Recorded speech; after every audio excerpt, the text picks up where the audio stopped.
미술이 어떻게 생각과 질문의 도구가 될 수 있는지를 좀 알아보려고 합니다. 아울러서 철학자인데요. 윌렘 플루서라는 사람이 있습니다. 이 사람의 글 중에 사물에 대한 그 설명이 좀 특별한 것이 있어서 이 사람의 그 사물에 대한 이야기를 소개하면서 이것을 배경으로 해서 나중에 그 여러분께서 각자 자기 생각을 사물에 담아서 사물을 통해서 형태화하는 방법에 대해서 말씀드리는 순서로 진행하겠습니다. 다음 주에 이제 4주차 그리고 5주차 강의는 예고해 드렸듯이 박보나 작가가 진행하게 되는데요. 그 2주 동안에 제가 오늘 드리는 과제를 좀 준비해 주시면 6주차에 제가 다시 왔을 때 그 작품들에 대해서 논평을 하는 그런 시간을 갖도록 그렇게 하겠습니다. 과제에 대해서는 나중에 끝날 무렵에 다시 설명드리도록 하고요. 이야기를 시작해 보겠습니다.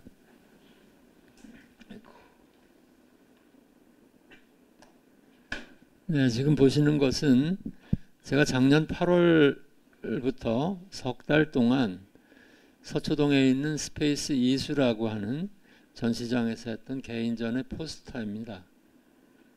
전시 제목이 안규철의 질문들, 지평선이 없는 풍경이었습니다. 그리고 그 옆에 파란 표지 책은 이 전시에 맞춰서 만든 같은 제목의 책입니다.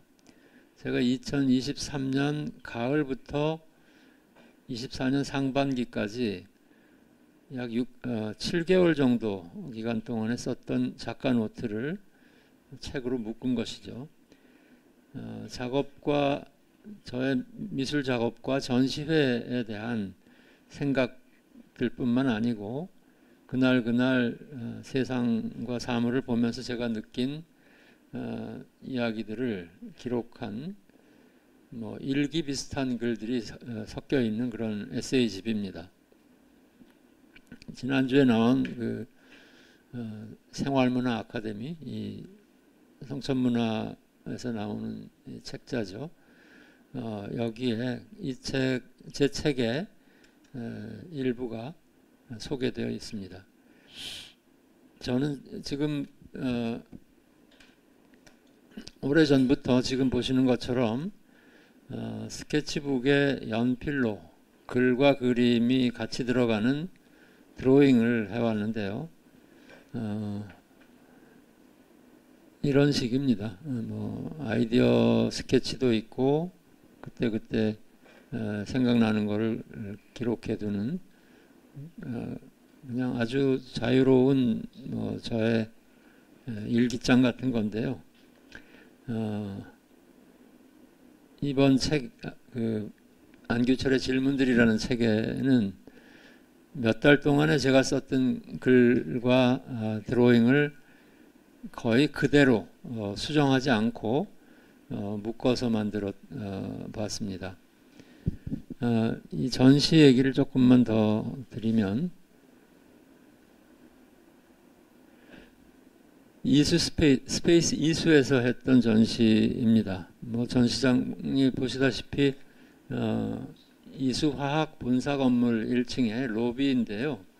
로비에다가 이제 자그마하게 벽을 치고 거기다가 그 작가들을 초대해서 전시를 하는 그런 공간인데 벽에 이제 그림이 좀 걸려 있고 그 한 복판에 커다란 검정색의 원통형인 그 구조물이 하나 서 있습니다. 근데 이제 자세히 보시면 검정색으로 페인트 칠이 되어 있는 철판을 말아서 만든 구조물입니다. 그러니까 직경이 3m, 높이가 한 2m 조금 넘는 그런 뭐 육중한 그런 작품인데 한쪽으로 이렇게 사람이 안으로 걸어 들어갈 수 있을 것 같은 통로가 나 있습니다. 그래서 이 통로가 나선형으로 위에서 보면 이제 나선형으로 중심을 향해서 이어지는데 관객이 접근을 하면 이 통 전체가 돌아가기 시작합니다. 그래서 관객이 그 안으로 들어갈 수도 없고 계속 그 중심이 그 관객으로부터 멀리 달아나는 그런 상태의 구조물입니다. 그래서 뭐 이게 지평선과 비슷한 상황이죠. 지평선이라는 게 저 앞에 있는데 우리가 그 지평선을 향해서 다가가면 지평선은 또 그만큼 더 멀리 옮겨갑니다. 이렇게 해서 계속 그 지평선 너머를 기대하고 새로운 세상을 보기 위해서 앞으로 나아가는데 결국 그것은 계속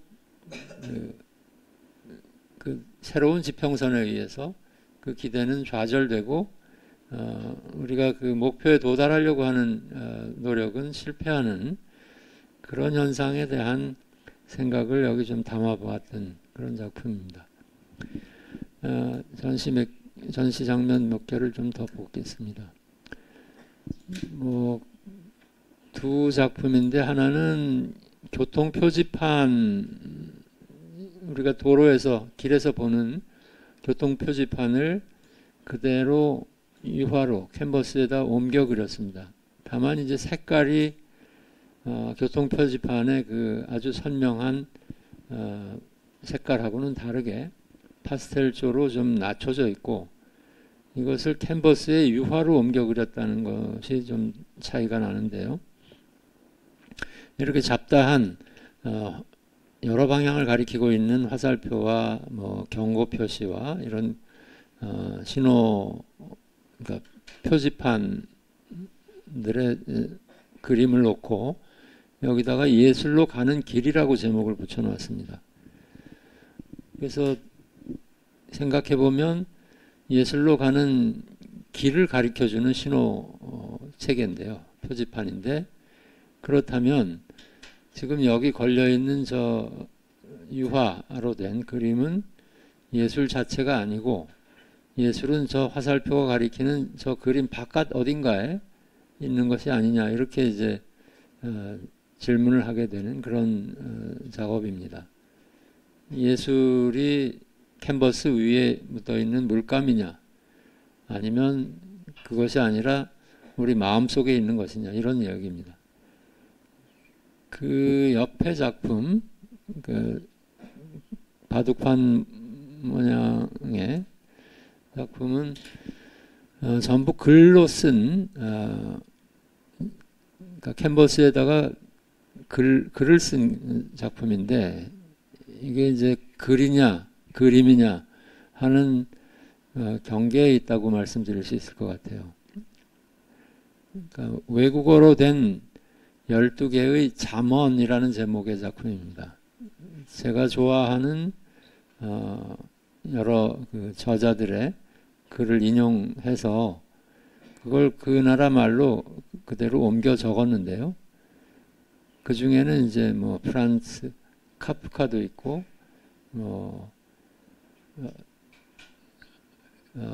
존 버거라는 영국 소설가도 있고 여러 사람의 그 인용문입니다. 제가 책을 읽으면서 그때그때 이렇게 밑줄 쳐놨던 것들을 모았는데 그 중에 이제 처음 시작이 맨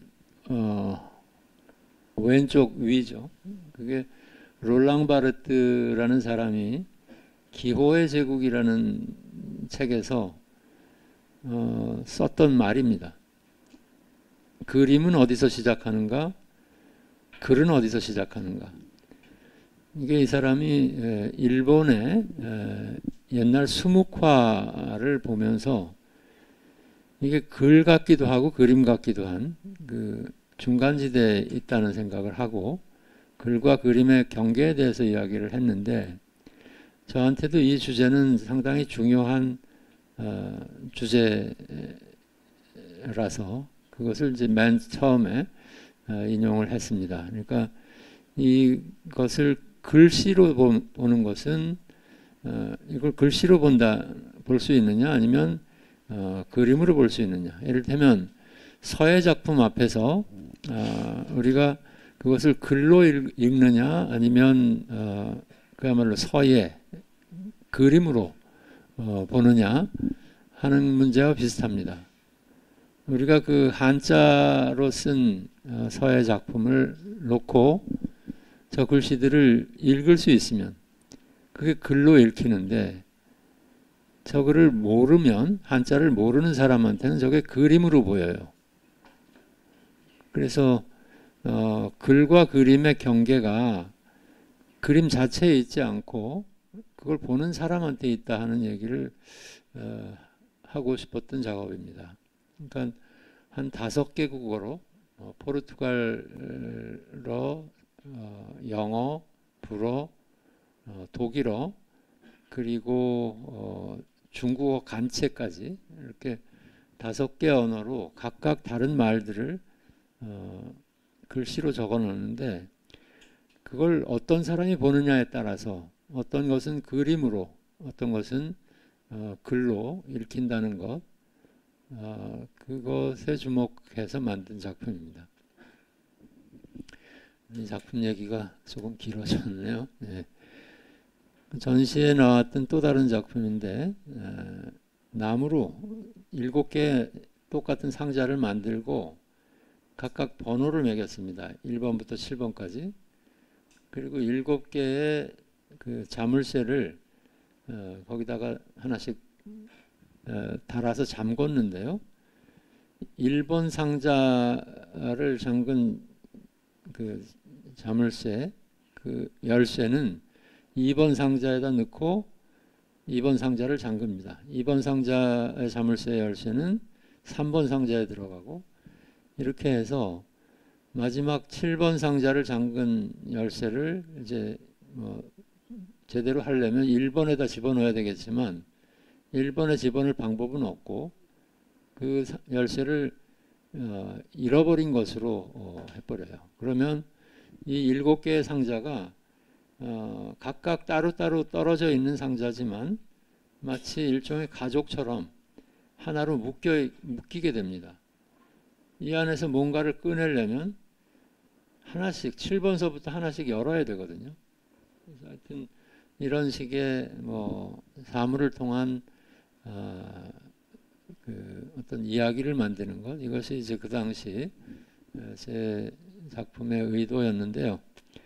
이런 작품들하고 석 달 뒤에 또 다른 개인전의 작품들을 모아서 지난 8월에 부산국제갤러리라는 곳에서 전시를 하고 있습니다. 이 전시 포스터인데요.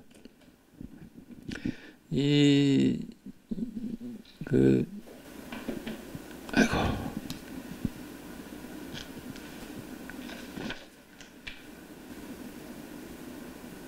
전시 제목이 12개의 질문입니다. 다시 계속 작년에 했던 전시도 질문이었고 작년에 만든 책도 질문이었고 또 이번 전시까지 이제 질문이라고 하니까 제가 이 포스터를 문자로 친구들한테 보냈는데 한 친구가 너는 아직도 웬 질문이 그렇게 많냐 이렇게 답을 보내왔습니다. 근데 사실이 그렇습니다. 제가 질문이 많은 미술가인 것 같습니다. 아마 작년에 많이들 보실 텐데요. MBC에서 손석희의 질문들이라는 방송을 시작을 했는데 그거 시작하는 걸 보고 또 얼마 안 있어서 국립현대미술관에서 교사 연수 프로그램에 강의를 좀 해달라고 그래서 하기로 하고 보니까 그 강의의 주제가 질문이었어요. 그래서 요즘 우리나라에서 이렇게 질문이 유행인가? 저도 무슨 다른 누가 질문이라는 주제를 들고 나와서 이걸 한 게 아니고 제가 어떻게 하다 보니까 이렇게 이제 전시 제목이 정해졌던 건데 어쨌건 왜 그런지는 좀 따져봐야겠지만 근래 우리 사회에서 질문에 대한 관심이 많아졌다 하는 건 사실인 것 같습니다. 돌이켜보면 우리가 어렸을 때부터 학교에서 배운 것은 그러니까 질문하는 법이 아니었던 것 같아요. 질문하기보다는 질문에 답하는 교육을 받았고요. 질문을 하는 것은 선생님, 학교, 아니면 사회이고 우리는 거기에 맞는 정답을 대답하는 사람이 되어야 되는 거죠.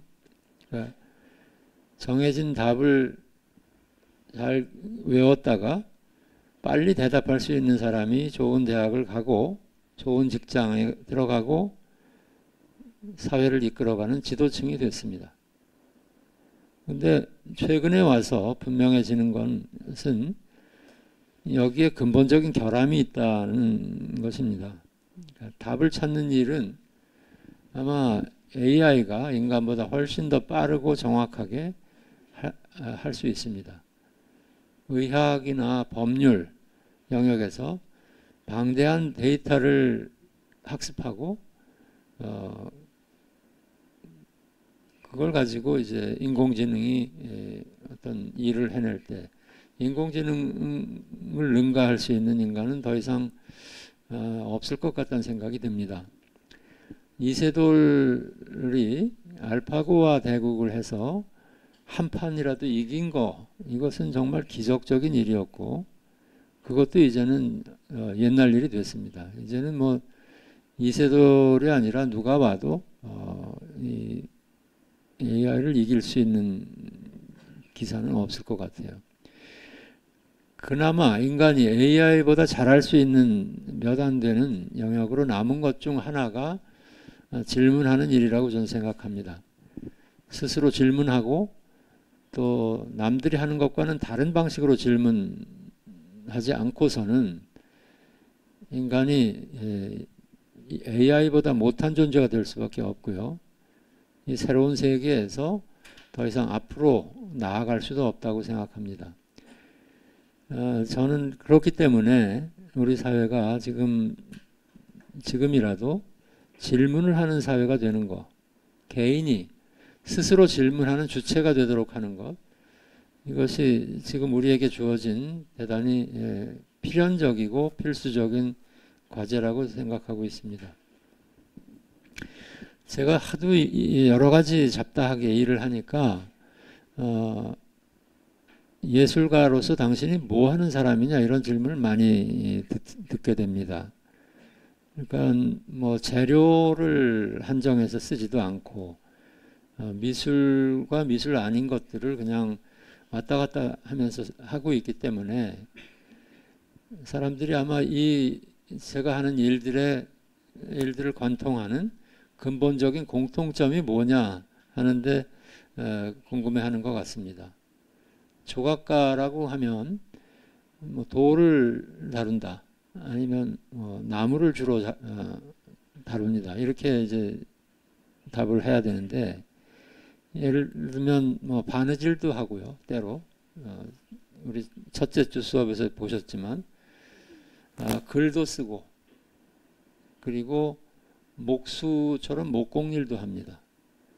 그리고 무슨 퍼포먼스라고 해서 사람들 앞에서 엉뚱한 행위 예술도 하고 있으니까 정말 네가 하고 있는 일이 뭐냐 이렇게 사람들이 궁금하게 여기는 겁니다. 그럴 때 이제 저는 항상 제가 하는 것은 결국 미술이라는 이름으로 세상에 대한 질문을 하고 있습니다. 이렇게 대답을 해왔습니다. 미술은 아마 질문 말고도 할 일이 굉장히 많은 분야입니다. 그러니까 미술가가 자기 감정을 화폭에 담아서 표현할 수도 있고요. 아름다운 형태와 색채를 이용해서 관객한테 황홀한 감각적인 경험을 제공하기도 하고 숨겨진 진실을 발굴하고 기록해서 또는 사회적인 모순을 파헤쳐서 고발하는 역할도 할 수 있습니다.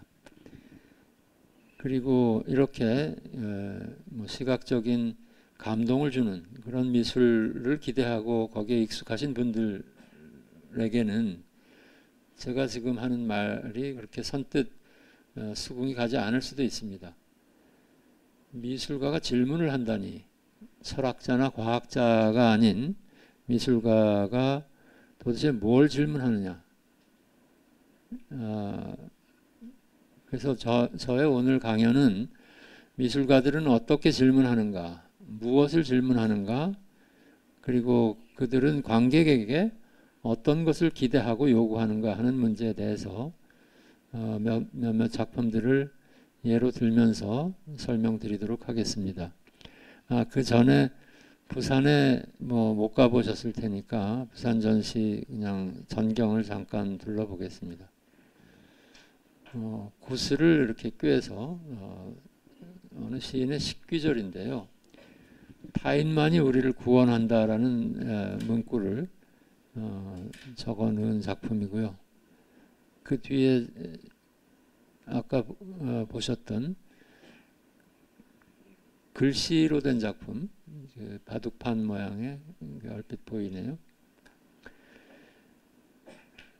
사진이 이렇게 좀 와이드하게 잡혀서 그런데 공간이 이렇게 이 정도로 크지는 않고요. 지금 저 가운데 보이는 그 둥그런 판 위에 의자 2개가 놓여 있는데 얘들이 계속 회전하고 있는 상태로 전시가 되고 있습니다. 그러니까 의자가 놓여 있는 판 자체가 회전하고 또 그 판 위에서 2개의 의자가 각각 따로따로 회전합니다. 그래서 무슨 가구점의 쇼룸 같이, 쇼윈도우 같이 그런 모습을 보여주고 있는 전시장에 아무튼 한 복판에 움직이는 작품이 하나 이렇게 놓이게 됐습니다. 아까 보셨던 작품들이고요. 또 이렇게 한쪽에는 수신제가 무의자연인데 이게 이를테면 이제 그 우리나라에서 사람들이 삶의 덕목으로 삼는 문장이죠. 그러니까 뭔가 애쓰지 말고 물처럼 흐르는 대로 살아라. 무의자연. 그리고 이 철학, 이 노장사상의 철학은 우리나라의 단색 화가들의 또 그 정신적인 지침처럼 사용되고 있습니다. 이렇게 만들려고 애쓰지 않고 그냥 반복해서 점 하나 찍고 끝내라. 또는 선 계속 그어서 끝내라. 이런 거죠. 아무튼 그 무의자연의 정신을 금박을 칠해서 금박으로 화려하게 글로 썼단 말이에요. 그리고 하여튼 그것은 결국 무의자연이라고 하는 그 가르침을 정면으로 위배하는 행위예요.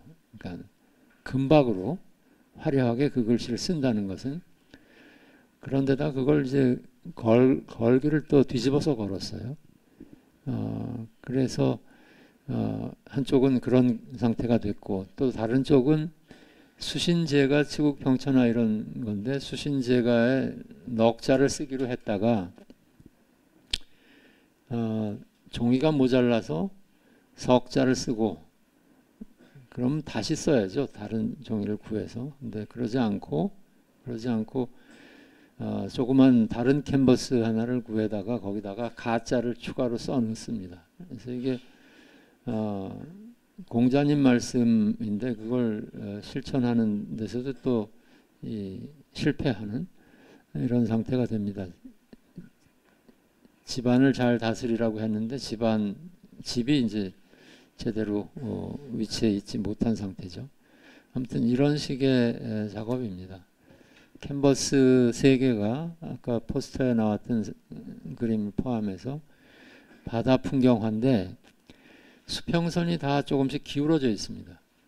그러니까 이게 기울어진 수평선은 아마 어느 미술관에 가서 어떤 사람의 그림을 봐도 아무리 아마추어가 그린 바다 풍경화라도 있을 수가 없는 일이죠. 근데 어떤 화가가 수평선을 잘못 그리고 그걸 고칠 생각을 하지 않고 그걸 그냥 기울어진 대로 갖다 걸은 거예요. 그래서 기울어진 수평선이 수평이 되도록 걸으니까 캔버스가 기울어지게 되고 또 아예 그냥 기울어진 채로 걸어놓고는 지금 사진에는 안 보이는데 가운데 그림 앞에는 똑같은 경사로 기울어져 있는 발판이 놓여 있습니다. 그래서 잘못된 것을 처음부터 바로 잡으려고 하지 않고 편법으로 이렇게 수정하는 이런 상태로 이제 전시가 됐습니다. 아무튼 이것도 역시 우리의 그 관습에 대한 그 비판이라고 할까요? 하여튼 왜 수평선은 항상 수평이어야 되는가? 라는 질문, 이런 것들을 포함한 그런 작업입니다. 제 얘기, 전시 얘기는 여기까지 하고요. 아까 말씀드렸던 질문하는 미술가 또는 미술가들의 질문의 방법에 대해서 좀 더 들어가 보겠습니다. 벨기에 출신의 초현실주의 화가 르네 마그리트라는 사람입니다. 이 사람의 아주 유명한 그림이죠. 1929년에 그린 그림인데 파이프를 멀쩡하게 그려놓고 그 밑에다가 이것은 파이프가 아니다 이렇게 써놓습니다. 이 작품은 미술이 표현, 조형 또는 어떤 사건에 대한 기록 그런 것이 아니고 질문일 수 있다는 사실을 보여주는 중요한 사례라고 생각합니다.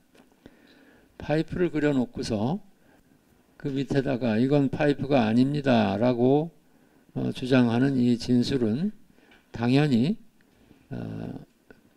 관객에게 질문을 요구해요. 그럼 그게 파이프가 아니고 뭐냐? 관객은 작가가 그려놓은 파이프를 보고 있는데 작가는 이게 파이프가 아니라고 주장을 하고 있어요.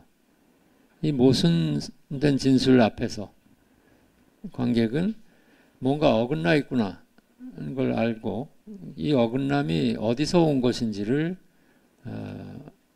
찾아내려고 합니다. 이게 둘 중에 하나겠죠. 내가 뭔가 잘못 보고 있거나 이게 파이프라고 봤는데 파이프가 아니거나 아니면 작가가 파이프인데 파이프가 아니라고 거짓말을 하거나 또는 이제 실없는 농담을 하고 있는 것인가, 이런 질문들이 연달아서 이어져 나옵니다. 아마 마그리트가 이 그림으로 하고 싶었던 말은 이것이 진짜 파이프가 아니고 파이프를 유화물감으로 그려놓은 그림이다 라는 말이었을 겁니다.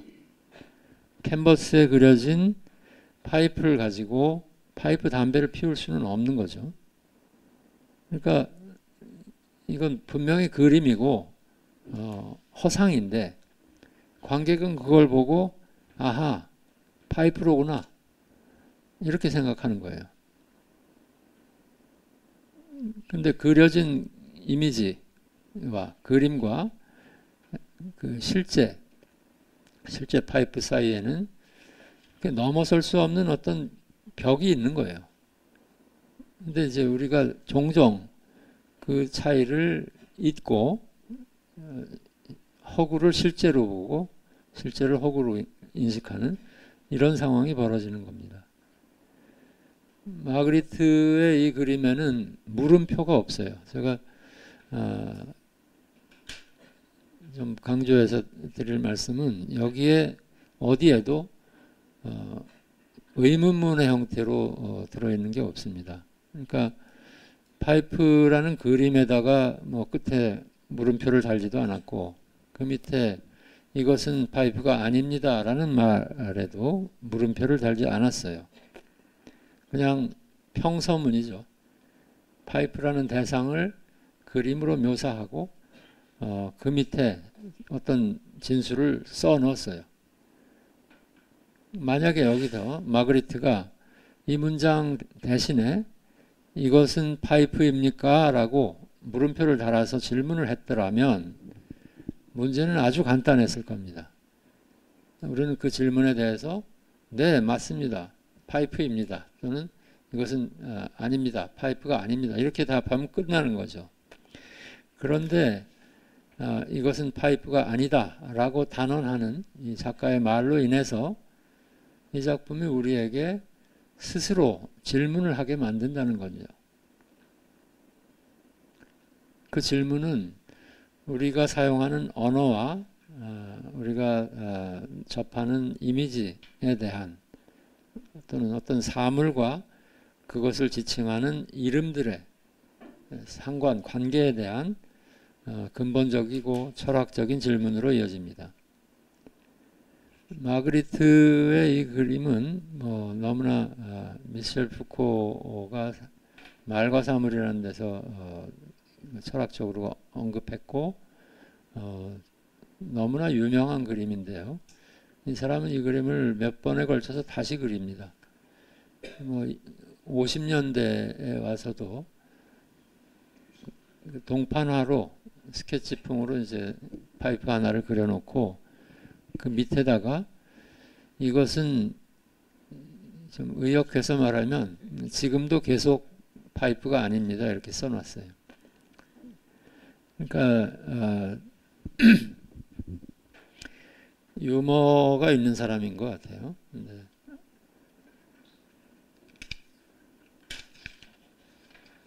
마그리트 그림 몇 점을 좀 더 보면서 가겠습니다. 28년 작품이라고 되어 있는데 여기다가 연인들이라고 제목을 붙였네요. 남녀가 키스를 하고 있는데 두 사람 다 얼굴을 천으로 뒤집어 씌워서 가리고 있어요. 서로의 얼굴을 볼 수도 없고 서로의 만약 키스라면 입술의 감촉을 느낄 수도 없는 거죠. 근데 관객은 이게 뭐야? 이렇게 이제 질문을 할 수밖에 없어요. 얼굴도 모르는 채로 사랑을 할 수 있나? 복면을 쓴 채로 포옹하고 키스하는 이들이 정말 연인이 맞는가? 등등 여러 가지 생각을 할 수밖에 없습니다.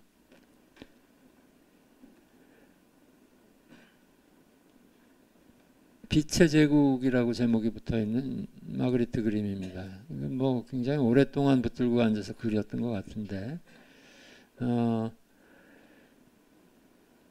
하늘은 대낮이에요. 하늘은 푸른 하늘에 구름이 둥실둥실 떠 있고요.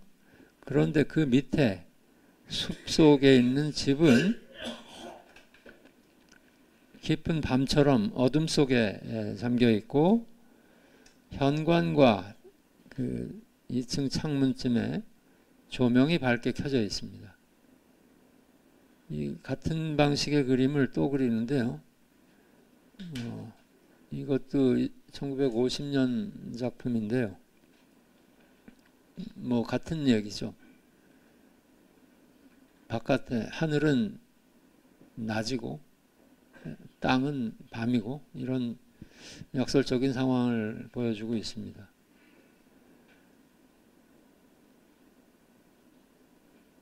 이 그림도 안에 하여튼 실내에서 창밖을 바라보는 풍경인데 그 실내의 이젤 위에 창밖의 풍경을 그린 캔버스가 걸려 있는 걸 보실 수가 있습니다. 캔버스가 정확히 그 바깥의 풍경을 가리고 있어요. 대신해서 그 앞에 놓여 있는데 여기다가 이제 인간의 조건 이런 제목을 붙여 놨습니다. 도대체 뭐가 인간의 조건이냐? 이렇게 뭐 당연히 묻게 되는 겁니다. 무슨 거창한 그 철학적인 질문이냐 이제 이런 생각을 하게 되는데 이것은 결국 인간이 결국 그림이라고 하는 그 매개체 또는 이제 다른 데서는 뭐 언어라고 하는 매개체를 통해서 실제 세계를 그 중계를 통해서만 인식하고 바라볼 수 있지 않느냐 하는 그 얘기로 읽을 수 있는 겁니다. 이 그림도 같은 방식으로 창문을 그렸는데 창밖의 풍경이 있고 그 유리창이 깨지면서 실내로 쏟아져 내렸어요. 조각들이. 그런데 실내로 떨어져 내린 조각들에 그 바깥의 풍경이 그대로 남아 있어요. 이것도 있을 수 없는 일이잖아요. 근데 아무튼 이런 식의 부조리하고 초현실적인 상황을 가지고 관객에게 어떤 질문을 유도하는 그런 방식의 작업이다. 이렇게 볼 수 있습니다. 계속 같은 방식의 작업이에요. 사람이 뒷모습이 있고 그 앞에는 거울이 하나 있습니다. 금태 액자 속에 들어있는 큼지막한 거울이 있는데 그리고 그 거울 속에 바로 앞에 있는 탁자 위의 책도 그대로 반사되어 있는데 사람의 모습만 엉뚱하게 뒤집혀 있어요. 그러니까 이렇게 된 상황이면 저 거울 속의 사람은 얼굴을 앞으로 관객을 향해서 드러내고 있어야 되는데 거기서 다시 뒤집혀 있는 거예요. 그래서 이것 역시 불가능한 상황을 보여주죠. 그래서 사물의 상식적인 어떤 그 질서를 비틀어 놓고 뒤집는 방식이 이 사람의 아주 주특기입니다. 이것은 또 이렇게 언어적인 작업으로 또 이어집니다. 꿈의 열쇠라고 제목을 붙여놓고 네 칸의 유리창 틀로 보이는 네 개의 칸 안에다가 하나는 말을 그리고 시계 그리고 주전자와 가방을 그려놓고 그 밑에다가 각각 다른 단어들을 써놓았어요. 근데 말에다가는 문이라고 쓰고 시계에다가는 바람이라고 쓰고 주전자에다가 새라고 썼습니다. 그리고 가방만 유일하게 가방이라고 썼네요. 아무튼 이런 식으로 그 어떤 대상과 그 대상을 지칭하는 단어와 사이에 이 부조리한 그러니까 어긋남 이것이 이 사람 작업의 중요한 주제가 됩니다. 같은 방식의 작업이죠.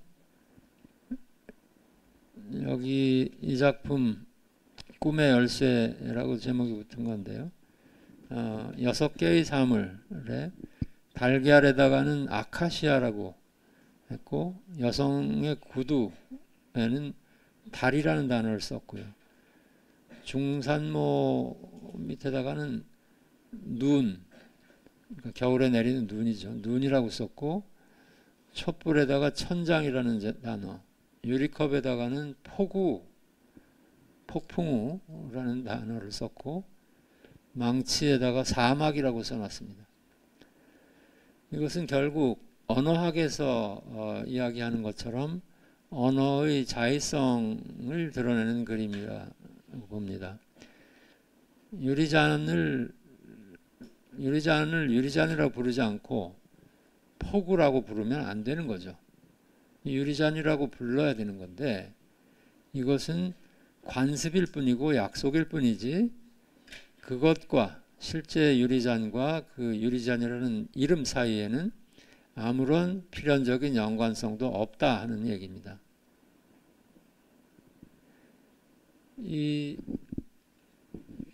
뭐 같은 방식의 작업을 여러 개 했는데 여기도 한 남자의 뒷모습이 있고 그 주변에 무슨 형체가 두리뭉술하게 되어 있는 덩어리들이 여기저기 놓여 있습니다. 그런데 이 단어들이 거기에 붙어 있는 이름들이 다 조금씩 틀려요. 그러니까 뉴아주 그러면 저게 구름이거든요. 구름은 뭐 거기 있을 수 있다고 치고 수평도 거기 있을 수 있습니다. 그런데 이건 소총이라는 뜻이에요. 총 쏠 때 쏘는 총. 포테이유 이것은 소파라는 뜻이고 저 구석에 작은 거 슈발이라는 건 말입니다. 말. 그러니까 다 어긋나 있어요. 안 맞게 해놨고 이런 식의 그 말과 그림 사이를 왔다 갔다 하면서 우리의 그 언어적 관습에 대해서 코멘트를 하는 그런 작업이라고 할 수 있습니다. 여기도 뭐 이 단어만으로 이렇게 캔버스를 채워놨는데 프레임이 일그러져서 있는 무슨 유리 창틀 같은데 거기 한쪽에 하늘이라고 써 있고 또 옆에는 사람의 몸 또는 숲 이렇게 써 있고 밑에는 커튼 그리고 집의 파사드 이런 식의 엉뚱한 단어들이 이제 새겨 써 있는데 이렇게 써 있는 이 그 판넬이 마치 실제로 있는 물건인 것처럼 바닥과 배경 벽면과 또 그림자가 상세히 묘사가 되어 있습니다. 이런 식의 작업을 계속 해왔어요. 뭐 마그리트 그림의 이제 마지막으로 제가 가져왔는데요.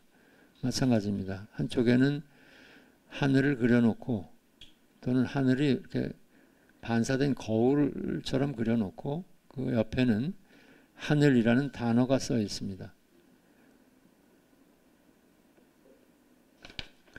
예. 마그리트 얘기가 좀 길어지긴 했는데요. 이 사람이 우리가 갖고 있는 우리가 알고 있는 일상적인 세계와 사물을 평소에 우리가 보는 거하고는 전혀 다른 초현실적이고 신비로운 모습으로 변화시키면서 보는 사람한테 어떤 질문을 던지는 이런 방식은 뭐 저도 마찬가지고 그 뒤의 많은 미술가들한테 영감을 줬습니다. 이 사람의 작품은 하나같이 보는 사람한테 질문을 던진다는 공통점이 있는데요. 중요한 것은 아까 말씀드렸듯이 그 질문에 물음표가 없다는 거예요. 그러니까 질문에 답을 찾을 의사가 있는 사람만 그것을 질문으로 받아들이는 거예요. 그러니까 이 질문들은 의문문이 없는, 그러니까 물음표가 없는 평서문으로 우리에게 던져집니다. 이 점을 좀 기억하면서 얘기를 조금 더 진전시켜 보겠습니다. 물음표가 없는 질문, 이것은 우리가 잠언이라는 말로 번역하는 아포리즘이 작동하는 원리이기도 합니다. 카프카도 그 아주 뛰어난 아포리즘으로 유명한 작가인데요. 이 사람이 하고 있는 아포리즘의 방식도 똑같습니다. 이 글은 카프카가 한 말인데, 나는 새 한 마리를 찾으러 나선 새장이다, 이렇게 썼어요. 또는 이런 말도 썼습니다. 인생은 끊임없는 전향이다, 방향 전환이다. 그런데 무엇으로부터의 전향인지조차 알 수 없는 그런 전향이다, 이런 말이에요. 이 말들은 여기에도 이제 물음표가 없습니다. 긍정문들이죠. 근데 질문을 불러일으킨다는 의미에서 의문문이라고 저는 생각합니다. 이 말들에는 주어, 동사, 목적어가 다 들어있어요. 문법적으로는 그냥 물어볼 게 없는 문장인데, 그것들 사이에는 비어있는 공간들이 있거나 우리가 알고 있는 것과는 다르게 뒤틀린 어떤 상태가 들어있는 거예요.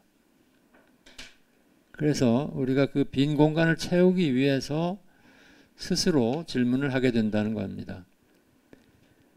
카프카가 만약 자기가 말한 것처럼 비어있는 새장이고 어떤 새를 한 마리 찾으려고 길을 나섰다면, 이 사람이 찾는 새라는 건 도대체 무엇인가? 뭐 문학인가?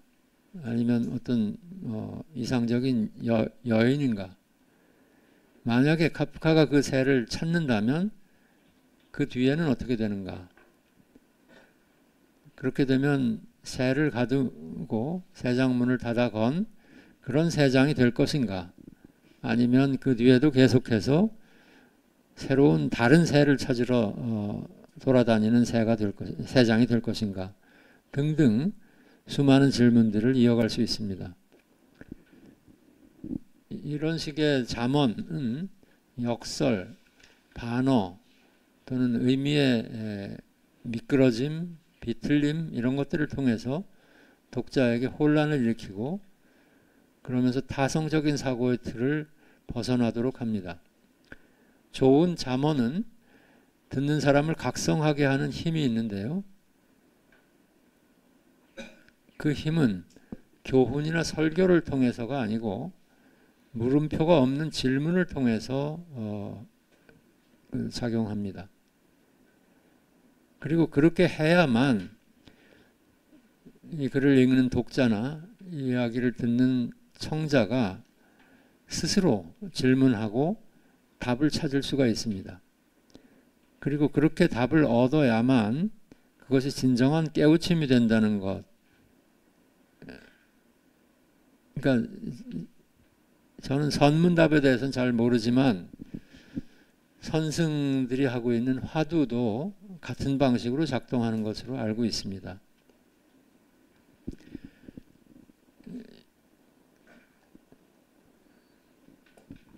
그런데 사실 이것이 어떤 우리가 사는 데 있어서 어떤 예외적이고 특별한 방법이라고 할 수는 없습니다. 우리가 세계를 만날 때 이런 일은 늘 일어나는 일이라고 생각합니다. 이 세상이 내 앞에서 나에게 묻는 것이 아무것도 없어요. 바람이 불고 밤이 오고 계절이 바뀌고 이럴 때 바람이나 밤이나 계절은 그냥 지가 가던 길을 계속 갈 뿐이에요. 지금 사진 보시는 햇볕이 아주 찬란하게 빛나는 저 바다가 우리에게 무슨 질문을 하나요? 저 위에 떠다니는 구름들이 그 앞에 지나가는 우리를 붙들고 무슨 질문을 합니까? 이게 다 마찬가지 상황입니다.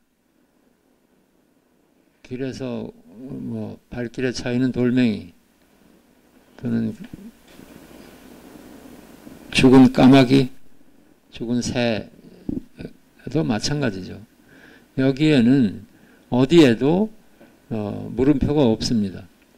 그런데 우리는 그것들을 우리에게 던져진 질문이라고 받아들일 수가 있는 겁니다. 그렇기 때문에 물음표는 결국 세계 속에 있는 것이 아니고 우리 마음 속에 있다고 할 수 있습니다. 햇빛도 바위도 새도 나한테 질문하지 않습니다. 아마 그들이 어떻게 하고 있는지는 모르겠지만 그것들은 아마 스스로에 대해서 질문을 하지 않고 지낼지 모릅니다. 바위가 뭐 자기 자신이 어떤지에 대해서 질문하겠습니까? 그 주위에 누가 있든지 그것에 대해서 질문하지 않습니다. 그렇기 때문에 내가 질문을 하게 되는 겁니다. 반짝이는 사물의 표피를 들추고 그 뒤에 그림자 속에서 침묵하는 세계의 비밀을 캐내고 그렇게 함으로써 내가 누구이고 내가 어디에 있고 왜 살아야 하는지를 묻게 되는 겁니다. 우리가 인간이기 때문에 이렇게 되는 거죠. 조금 시간을 보고요.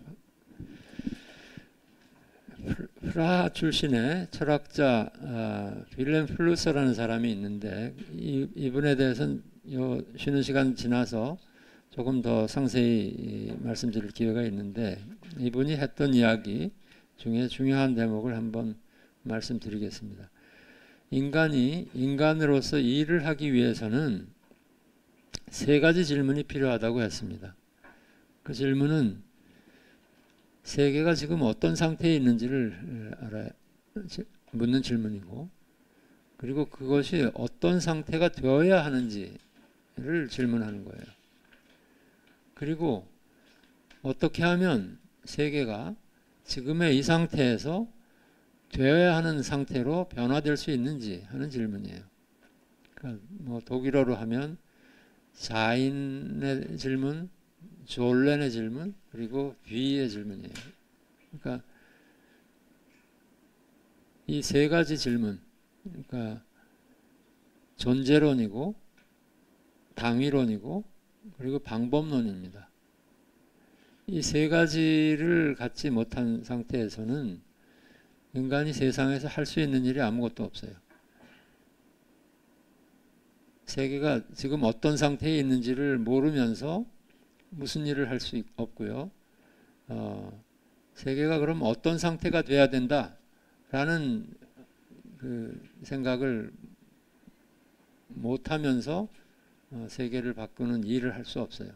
그리고 그걸 하려면 무슨 일이 어떻게 해야 되느냐 하는 질문이 없이 그 일을 실행할 수 없다는 거죠. 그러니까 첫 번째 질문은 계몽주의 서구에서죠. 서구에서 계몽주의 시대 이후에 근대적 이성의 시대에 그리고 과학의 시대를 지배했던 질문이에요. 두 번째 질문은 종교와 계율이 지배하던 시대, 그러니까 인간과 세계가 조물주와 자연의 섭리를 따라야 한다라고 믿었던 중세 시대의 질문이었습니다. 세 번째 질문은 어떻게의 질문인데 방법론이 지배하는 시대의 질문입니다.